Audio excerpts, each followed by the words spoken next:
Podcasting from the beautiful state of Maine, welcome to another episode of the Learning from Leaders podcast, the show that focuses on identifying and developing the skills and behaviors that will inspire, empower, and compel others to follow your lead.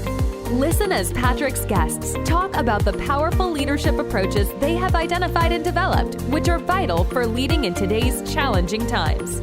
These are the same approaches that will positively impact you as a leader too. Learning from Leaders provides the right balance of leadership research with real-world scenarios, making it easy for you to rise above your best. All right, let's start the show. Welcome everybody, I'm Patrick Veroneau, and thank you for joining me on another episode of Learning from Leaders. And on today's episode, I have two guests. They're co-authors in a book called Strengths-Based Prevention, Reducing Violence and Other Public Health Problems. This book was published in November of 2021, so it's very recent. The first author is Dr. Banyard. She is a professor in the School of Social Work at Rutgers, the State University of New Jersey. And the second author on this is Dr. Hamby, who is a research professor of psychology at the University of the South. She is also the director of Life Paths Research Center. And Dr. Hamby's work has appeared in publications like the New York Times, the USA Today, CBS News, and hundreds of other media outlets. And the conversation that we had really around their book looks at prevention that focuses on building assets and resources, and it draws on so many different disciplines to help with prevention in preventing things like, again, violence or drug abuse, suicide, risky sexual behavior. We also talk about prevention or uptake of vaccines. If you're interested at all in regards to prevention, this really is what I would say is a proactive approach to how do we draw on the research and theories that are out there from a variety of different disciplines to reduce violence and other public health problems. So let's get into it. Vicki and Sherry, thank you again for being on the podcast. This, to me, is such a fitting time to talk about your new book, so congratulations on that, Strengths-Based Prevention, Reducing Violence and Other Public Health Outcomes. What was the driver for you in terms of this approach to prevention? For me, I think the seeds of this book, Patrick, and we talk about some of our own prevention stories in the book, it really comes from when I was of an age for being exposed to prevention. And in fact, the story for me was more of the absence of prevention, which is that there really weren't a lot of these kinds of prevention messages in the public school that I went to. And there might have been some conversations at home, but there really wasn't very much of it. So to become a prevention researcher and to kind of reflect back on the absence of those conversations really made me interested in studying prevention, but also in thinking about strengths. And I think the more I've spent time with college students and in my research with adolescents in middle and high schools, realizing that prevention is not always the first thing people want to sign up to do. Yeah. And having taught some of those early prevention programs where it was hard to get the butts and seats, starting to really think about how can we do this differently? Because I don't think what we're doing is working. Yeah, I guess I would just pick up on the last piece that Vicki said, is that so much of prevention, we invest like a fairly good chunk of money and teacher time and other kinds of resources into prevention. And when you read the literature, it's really quite discouraging what the outcome effects for almost all of that are. And things that it would seem like it would be a no-brainer, like who wants to become addicted to drugs, right? I mean, it just doesn't seem like that's a big population pushing on the other side going, yeah, yay for opioids. But at the same time, despite our prevention efforts, just to take that as one example, the drug crisis is worse than ever. And last year, I think we broke a record with fatal opioid overdoses. Yeah. And so this is just trying to really motivated by a desire to helping people reset and to feel like there's a lot of information out there in other fields that if we brought that into prevention, that we could really provide some guidance about what a reset might look like. Yeah, to me, that is so fascinating too, because as I was reading in the book, right, you mentioned things like DARE, right, that clearly is one of those programs that probably hasn't been as successful as many people thought, and going in the opposite direction. I think of Say No to Drugs, right? That campaign, or the commercials that were out there about the person that put the egg in the frying pan and said, this is your brain on drugs again. And how those things you would have thought that would have made a difference. But in fact, that there's evidence that would suggest that those actually probably did more harm at times than good. And in terms of abuse right now, drug abuse, I think in Maine, where I am, this past year, there was a 30% increase in overdoses. Huge. Yeah, it is. It's huge. And it's so sad that the stress of the pandemic has really taken a toll there, as it has in so many other realms of our life. But that's exactly right, what you're saying about the DARE effort or the Just Say No to Drugs. I can tell you, I had something like that when I was in school, and it was the very first time that I saw a lot of that paraphernalia. I mean, they don't just come in and say, don't use drugs. They came and spread all this paraphernalia out. They're like, here's a bong and the weed goes in here and you put your mouth here. And I mean, it was almost like this educational session. And like, I knew so much more at the end of that about how to use drug paraphernalia than I had going into it as an adolescent. And I think that it's that idea that knowledge transfer just doesn't work. I mean, if anything, I think what would have happened is that teens are worried about peer impressions and peer rejection. So maybe a teen who didn't know how a bong worked, if it got passed to them at a party or something like that, maybe they'd say no thanks and just try not to make a big deal of it instead of risk humiliating themselves. But now, these nice police officers have come in and shown us all how to do that. And so I think what they're actually unintentionally doing is lowering obstacles to use.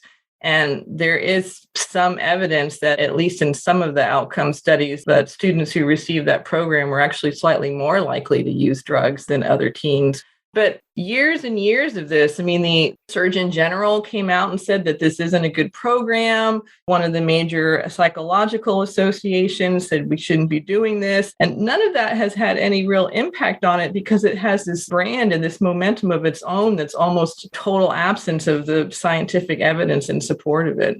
So along those lines, do you think, because I know we talked before we started the show around confirmation bias, which is one of these things that continues to come up. Would you say that there's even confirmation bias there in terms of those that just don't want to admit that this programs don't have the intended impact that they want, but will look for evidence that shows that it is there and discount all the stuff that says to the opposite? Yeah, I think that's a piece of it. I think the intention is good, right? That people want to be doing something. And I think when you have something that has a lot of longevity and that people know and recognize, it does become the thing that you can default to. Sometimes resources and funding specifically states a program, right? So it can create challenges to pivoting off of that program to something else. And I think that it's hard sometimes to move away from the idea, and this is something we explore a lot in the book, about how some of the things that may be most useful in preventing substance use, in preventing violence, may not involve talking about those things at all, which isn't to say we don't talk about it at all, ever. But I think we've become so focused on knowledge transmission. We've become so focused on it's not violence prevention if we're not talking about violence, when in fact, building strengths, building a sense of belonging, a sense of mattering, a sense of purpose, these kinds of things can have a much bigger moving the needle effect on reducing behaviors related to violence than actually talking about it. And I think, again, the bigger picture there as well is a resource one, because I think that, well, to Sherry's point, we have spent a lot of money on prevention, not always well spent or effective, but we don't overly spend on prevention either. And so I think people become very siloed. They have to justify their lane. They have to justify their program so that they can be doing something. And I think it leads to a very siloed kind of approach that really focuses on, well, the reason I can say my program is special is because I'm focused on this particular thing, and this is what we talk about. I don't know if that makes sense. Yeah. I was thinking as I was reading this, so many things are relevant to what we're going through right now, and I'm around vaccines is the thing that kept coming in my head. When did you decide to put this together? And the reason I asked that is, was this pre-pandemic, that this idea that both of you said we're going to co-author this book? The idea was pre-pandemic. It's an idea that we had been sort of tossing back and forth for a few years now, and really came out of some earlier work we had done on something called the resilience portfolio model, which sort of similarly tries to take people to take a broader view of thinking about what really helps people overcome trauma, and that necessarily always talk therapy or things like that being the solution. But we wrote a lot of it during the pandemic. So we do have several examples in there that relate to the pandemic, but we also were trying to envision a time when the pandemic will hopefully be over. So we didn't want to make it like too focused on the pandemic. But of course, there are, in terms of vaccine uptake and all kinds of other mask wearing and things like that, lots of prevention messages that are going out right now that are not working that well. And definitely, I think that some of the points in our book would apply to those. Yeah. Not even thinking about the vaccine portion of it, but I look at some of the topics on here, right? Talking about drug abuse and overdoses and suicide rates. We know that those increased. As you were writing this, were you thinking like, this is just different now than prior to the pandemic in terms of how we're putting this together? I mean, I think what we thought about is just the urgency. Yeah. And I think that, as Sherry mentioned earlier, part of our goal in the book is to draw together lessons learned from a lot of different fields. And so I think that is something that at least I think has happened during the pandemic, is that we are much more talking about all of those things in the same breath, because the pandemic itself has elevated and worsened a lot of those things. I mean, we know that it's worsening interpersonal violence in the home. We know that it's worsening substance use. We know that it's worsening mental health concerns and suicide. And so I think that the pandemic itself has created conversations where those areas and thinking about prevention in those areas is not only more urgent, but those conversations are trying to include all of those things together, which have usually been more siloed. And that is a very similar goal to what we've had in our book, to say there are some things that interconnect all of these different issues and that we can learn to enhance prevention that might help across these public health concerns. Yeah. I will tell you along those lines, one thing that I found interesting is the way that you break out each of these different theories or approaches to prevention. And then at the end saying, what are the pros and cons to them, which I thought was very helpful for me to say, okay, it's not to say that this is the next best thing, this is where it fits. It's to say, this is where this one might be better served than this approach. One that stands out to me that I have always found very helpful is around motivational interviewing. To me, I just think it's underutilized in terms of trying to create an environment where people take responsibility. It's not about admonition here or just knowledge transfer, but as I would see it, it's more about getting people to align with making the change themselves. Yeah, I'm a huge fan of motivational interviewing, and our framework, we would really think of that as something that helps with meaning making. And because a lot of times somebody might get referred or mandated to treatment for substance abuse or violence, or those are some of the fields where it's been used a lot, or even something like quitting cigarette smoking.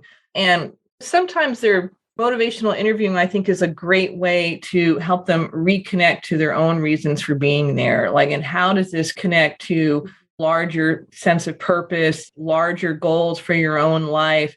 And those are all really meaning-making processes. And sometimes I think the way we approach treatment is that we just jump in and assume that that work has already been done, that anybody who's seeking help for drugs or violence or whatever the case may be already knows like what the reason's there for. But making that explicit and giving that chance to sort of organize the therapy and help them figure out like what they are motivated to do and what they're not motivated to do. I mean, that is a terrific evidence-based practice. It's shown to be helpful in so many different therapeutic problems. And it's actually a relatively easy thing to learn. I mean, in its most common use, it's really just like one session at the beginning of a treatment program. And so it's a great example of something that doesn't take a lot of resources either to really make a meaningful improvement in how well any program works. And I think it's just an example of the ways in which, right, we can be learning from strategies that work in other contexts and bring them forward to address a variety of issues and really centering the strengths. I mean, I think as Sherry was saying, meaning making, and part of that is the meaning making, which is a piece of the strengths portfolio that often gets too little attention, if you will. But I think it's also just that pivot to helping people think about strengths, to helping them think about, okay, I can choose to be here. And where is it that I'm really headed? And I think a lot of times in our focus on prevention, in our focus on treatment, and a lot of times with good reason and urgency, because the risk and the problem is writ large and it is what people are trying to deal with. But I think that we get so focused on that we don't inquire and build in enough time to talk about what's going well or what's the goal toward what could be well. And the goal is not just the absence of a problem, right? The goal needs to be, and I think that's a big problem in our prevention work, is that we don't really have a good picture. What should it look like? What's the presence of, as opposed to just, well, we just want this to go away, right? Interesting. So along those lines, how do you address suicide? Right. I mean, where we're seeing such an increase, or at least what I've read is we're seeing such an increase, especially during this time frame. What recommendations, how would you use strength-based approaches in that environment? Several things come immediately to mind, and I'm sure Vicki can weigh in on this too. Ideally, what you would do with a good suicide prevention program is that you would start, of course, like well before there's a crisis, and just focus on high-risk group like adolescents or older people who have recently become unemployed or had some kind of financial crisis or something like that. But if you stick with young people, where maybe it's a little easier thinking about it developmentally, it's just, again, meaning making. A lot of people are motivated to go through difficult times and to push through periods of depression or feelings of rejection or things like that because they're connected to something larger. They have dreams about going to school, or they have a really good social support group that gives them a sense of belonging.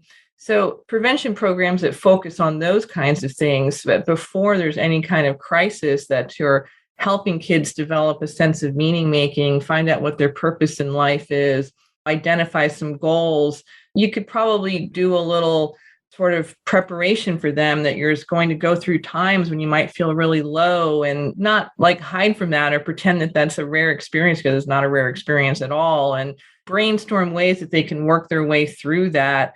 And then, of course, working on their social networks and making sure that there's good resources for them to turn to when things get tough. And at a broader system level, good suicide prevention also means investing in resources. So I was just at a meeting here in our local county, and our school system is short 5 guidance counselors in this relatively, I live in a pretty small rural county. And so more than half of the guidance counselor positions are currently vacant, which has been part of the challenges around the Great Resignation and all the other things that have been happening. But that kind of systemic limitation is also not doing suicide prevention. I mean, they need to find ways to fill those positions. What they probably need to do is really find funds to give market rates of pay for those positions, for one thing. And so there's lots of things that you can do with like a coordinated suicide prevention approach that would be at all different levels of the social ecology. So some of it might be coaching individual young people who you might think is an at-risk group, but it's also thinking at these larger system levels about what do we need to be in place so that people don't get to the moment when they're sitting there with that bottle of pills or, on the side of a bridge or something like that. Yeah, and I would just underscore that broader systems perspective. I think that's something we talk about in a number of different sections of the book, that we tend to default to the one person at a time kind of view of prevention. And even a lot of our curriculum that I've been part of, right? That it's about kind of teaching this one person and then they can think differently, or this other person, and that interconnected right? And that broader community set of resources for not only being available to somebody when they're getting into a difficult place, but even beforehand, to have the resources in school, to have the after-school programs, the music programs, the sports programs that are free, the resource neighborhoods. Prevention is ultimately a social justice enterprise. And we really need to be thinking about that broader context, because I think a lot of our programs fail because we are so centered on the individual, and that individual is in this bigger context. Yeah. And we just really need to be attending to that. Yeah. Well, on those lines, I think, especially over the last 2 years, is that we've been so isolated. My son, who is a sophomore this year, we had a really difficult time with him last year. I mean, through remote schooling, to the point that we actually made the decision to basically leave the state. And we went down to Florida for almost 6 weeks and rented a place down there because it was just, we didn't know what to do, quite honestly, but felt like we needed a change of environment. And it was very restrictive up here. And we said, if we're going to be remote school, we're going to do it in a different environment. It worked for us, the change of environment, but also he got involved in sports when he got back. And that really made a huge difference to have that outlet that I think so many kids that don't have those outlets available to them. That's why we talk about prevention in terms of a portfolio, so that you have lots of different assets and resources, so that one crisis is not going to just eliminate everything that you've got. My own son, he's a freshman in college this year, also had a really tough time with this switch to online schooling. And I mean, he just really needed that kind of three-dimensional environment to even kind of keep up with his assignments and stuff. I didn't realize how much he was sort of relying on, like, hey, what'd you get for problem 12 and like the cafeteria and stuff, to like kind of cue him along, like, this is what's happening in these classes. And when he's just sitting by himself in front of that computer, that just all went out the window, and it was very difficult. And so I do think that, that getting involved in sports, or even moving to Florida, I mean, I think a change of scenery can be healing in and of itself. I mean, we've all probably felt that on vacation, but I imagine that also going to the warmer climate might have meant that he got to spend more time in the sunshine and in the outdoors. And those things are also very healing. But I think it also points back to the systemic issue, because we have been dealing with the pandemic here in the United States in a way that puts a lot of the burden on our children, because we've been closing schools and pushing them into online schooling environments, which are really, I mean, there's just no question that they're not as good as in-person environments. Whereas meanwhile, we're still keeping like bars and restaurants and things open. And I think if you sat really almost anybody down and said, well, if you had to close one thing, bars or schools, like which one would you close in an emergency? I don't think that there are very many people that would be like, oh, I'd pick the schools, let's keep the bars open. Yeah. But somehow we've found ourselves in that situation anyway. And I think our kids are really bearing the burden of it. I've made that argument multiple times, is that the generation that is the least impacted, I think, medically from this has been asked to pay the largest emotional price for this. Yeah, exactly.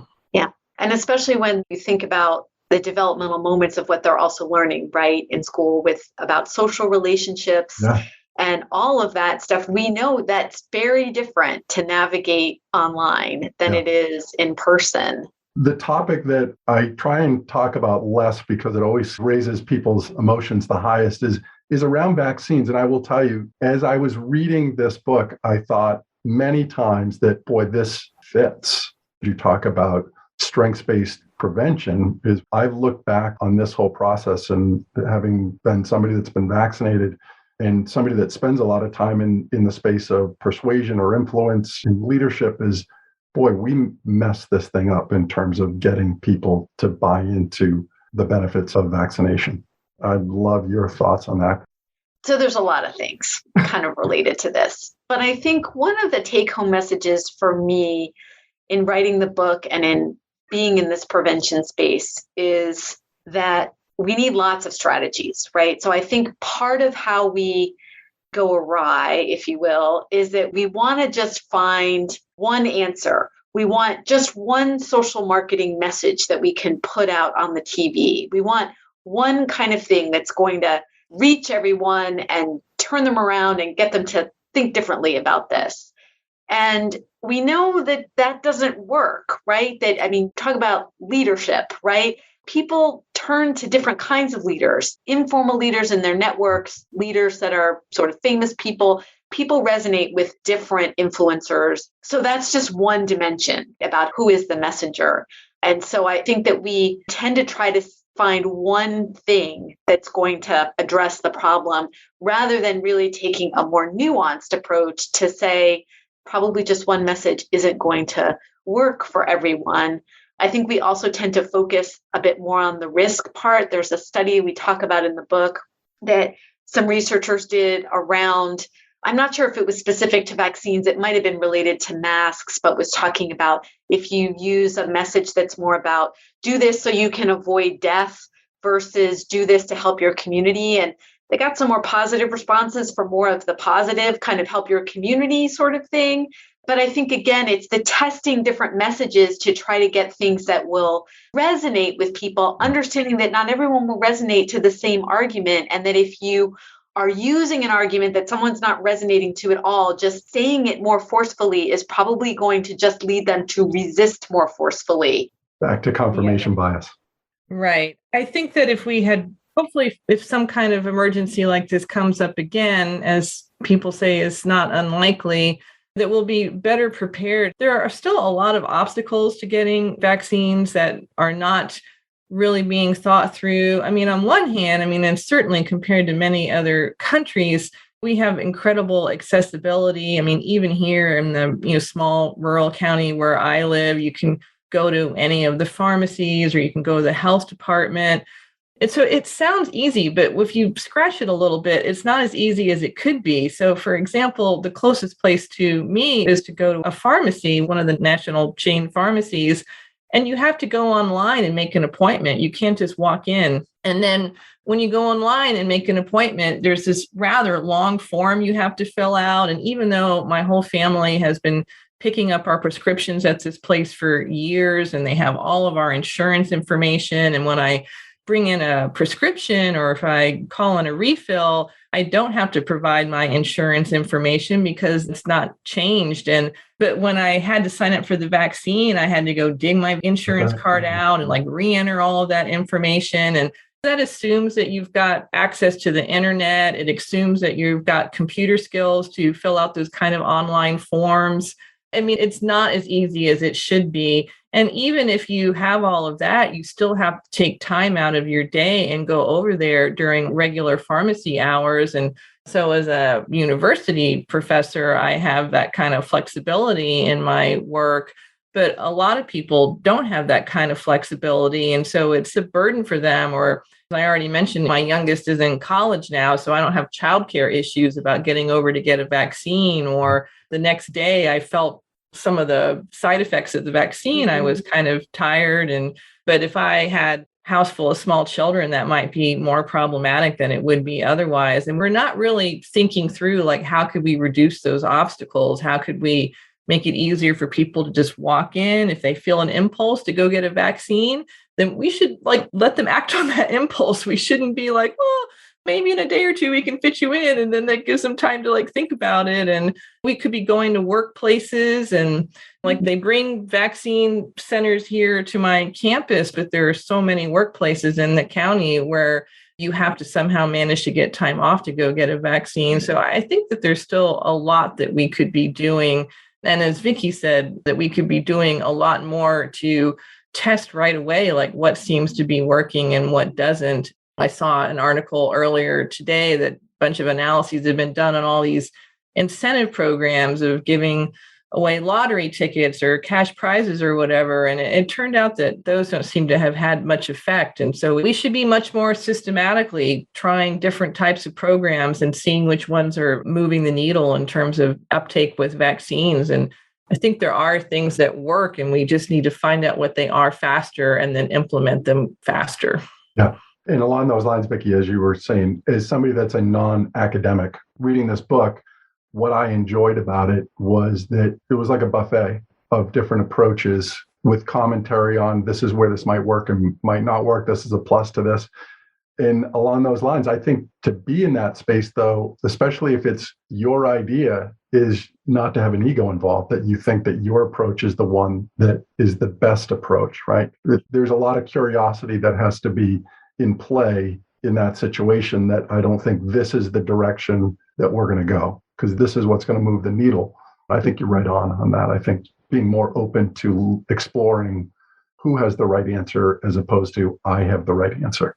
Yeah. And we talk about collaboratives, right? So we talk about how prevention is really an enterprise that lots of people need to be involved with. And as professionals, right, like people who are doing this prevention work are often super under-resourced. And so it's very difficult for them to have time, and they don't get paid for sitting on a collective, spending a day just sitting with other people who are doing other forms of prevention, right? It's very much, okay, we just got to go in and we've got to do something. And so I think stepping back and making more room for that, because we also know from the psychology of groups that if you can get people together with some different points of view, then some new ideas can emerge from that. But a lot of times we're just so like, okay, put a Band-Aid on it, or let's pick a program and go in there. Yeah. And I think about this quite often over the last 2 years has isolation, the isolation we've been under, has that actually impeded our ability to have a variety of ideas? Because when we're isolated, who have we generally been around? People that have been exactly like us, not the variety of people that I think we would be around more often if it were at the water cooler or in a work setting. Again, it's not based on any research, but other than my own observations around what I do, as I feel isolation has really just undermined so much of what we've done. I think it takes a terrible toll. I mean, as you probably know, there has been quite a lot of research over the past couple of decades that loneliness can be one of the most dangerous and toxic effects on our physical health, and that people who are lonely have higher mortality rates. It's a bigger risk factor than lots of other kinds of things that we're used to thinking of as risk factors, like diet and exercise. And I think all of us have just been trying to navigate this burden with the pandemic and taking such a toll on everyone. As we start to wrap things up here, I'm curious, as both of you were in the process of co-authoring this book, is there anything that surfaced to either of you as you were going through this that was even a surprise to you? That's a good question. I think for me, it was really how a shift to thinking about strengths, right? Which is something that I have to kind of keep coming back to, like my training in psychology, and is not oriented towards prevention, but it also was really not oriented towards strengths. And I continue to be surprised and challenged in a good way by how resetting and saying, what is the strengths-based approach? I can find myself slipping back into the risk deficit kind of orientation. And so writing the book was a privilege because it gave more space, and writing with Sherry, who's been a friend and colleague for my whole career, to be able to have someone not writing this in isolation, but to be able to have it be a true collaboration was just, even writing a book on strengths, I still have to constantly challenge myself to be using the strengths lens and that kind of different perspective. I love that. Yeah, I guess I would say, I mean, it was definitely a big gift during the pandemic to be working on this with Vicki, because it helped with my own meaning making. It gave me a sense of purpose, and it also gave us a chance to connect on a regular basis. I guess in terms of surprise, I talk about this a lot in terms of how there's so many different silos where people kind of get into their own little specialty area, and then they don't really talk to people in other areas. But I think working on this book, that I just was again surprised at how many different people are working on these same problems. And so how many people are interested in substance abuse or suicide or things like that as an outcome, even in fields as disparate as like urban planning, as well as like things you might think of like criminology. And, like those people feeling the elephant, like they all have like a little piece of the puzzle, and that it's frustrating that there's not a better way for people to come together. And so we hope with this book that we have created a resource where everyone can see, like, step back and see the whole elephant. And along those lines, we had this conversation before the start of this, and I was telling you that from a standpoint of leadership development, as I read this, I saw many components of leadership development involved in what you had put together here. Absolutely. Yeah, another piece of the elephant. Yeah, for sure. Yeah, I was just going to say, I just think that leaders are often trying to create strengths-based environments and insulate people from different bad outcomes and these kinds of prevention messages that they probably aren't used to calling it prevention, but that their goals would also be something that would be totally familiar to anybody working in these other fields under other names. Back to the idea of admonishment or knowledge transfer in leadership. Those oftentimes have not been effective behaviors or approaches. Same thing with this. So there were a lot of crossovers. Yeah. And I think prevention, a strengths-based prevention approach, is also about training sort of future leaders in the sort of classic way of thinking about leaders. If we think about a strengths-based approach to youth prevention, right? Because we're giving them the foundational skills that are going to enable them to be formal leaders in the way that we might define formal leadership, but also informal leadership. As we talked about earlier, I think some of our successful prevention models are really about how you get those first people who are willing to try something new, and then how they become the informal diffusers, right? How they become the folks who go out into communities and then try to get other people, and then you sort of get those ripple effects. Yeah. So part of community again. As we wrap things up here, what's the best way if somebody wanted to reach out to continue to promote this? What would you recommend? For me, the best way to keep up with my work is to go to my website. It's lifepathresearch.org, LIFEPATHS research.org. I have a website at Rutgers, the State University of New Jersey. That's where I work and can be found very easily for ongoing conversation. Great. Vicki, Sherry, thank you so much for this. I really did enjoy, again, as somebody that's a non-academic, but somebody who is pretty nerdy on this stuff. I love this. I see all the connections here. I really appreciated this and wish you both the best of luck. Thank you so much. Yeah, thanks so much for the opportunity. It's been great. Great, thanks. Thanks so much for listening to this episode of the Learning from Leaders podcast. If you've enjoyed the show, please feel free to rate, review, and subscribe on your preferred podcast listening platform. We really appreciate that effort. Until next time, keep rising above your best as a leader.